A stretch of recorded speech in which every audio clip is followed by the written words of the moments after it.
اجاره خونه مادرم ماهی 400,000 تومان من پرداخت می‌کردم. یک سال گذشت اومدیم تمدید کنیم، صاحبخونه گفتش که آقا من خونه رو فروختم و شما باید بلند شید. گفتم عزیزم آخر سال من مادرم کجا ببرم؟ اصلا شرایطش نیست. چک از من گرفتی، خدا رو خوش نمیاد. گفت نه آقا من فروختم. 7 میلیون ودیعه خونه مادرم بود. 400,000 تومان ما اجاره میدادیم. خیلی مبلغش سنگین بود.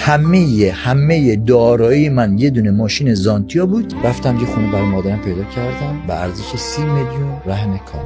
زانتیامو فروختم، اون خونه رو برای مادرم رهن کردم. مادرم آوردم تو اون خونه، بهش گفتم مادر این خونه رو برات رهن کردم. مادرم خم شد، دستش کشید به زمین، گفت مادر دست به خاک بزنی طلاقش. گفتم خدا خیلی نامرد، تمام دارایی و دلخوشی من تو زندگی این زانتیا اینم ازم گرفت. خدا برام برنامه داشت، گفت دمت گرم، به مادرت حال دادی، به مادرت عشق دادی، بهت کلکسیون ماشین میدم. بهترین ماشینای دنیا رو سوار شدم و خریدم. تمام زندگی‌ام مدیون پدر و مادرم هستم. روزای آخر حالش خیلی بد بود.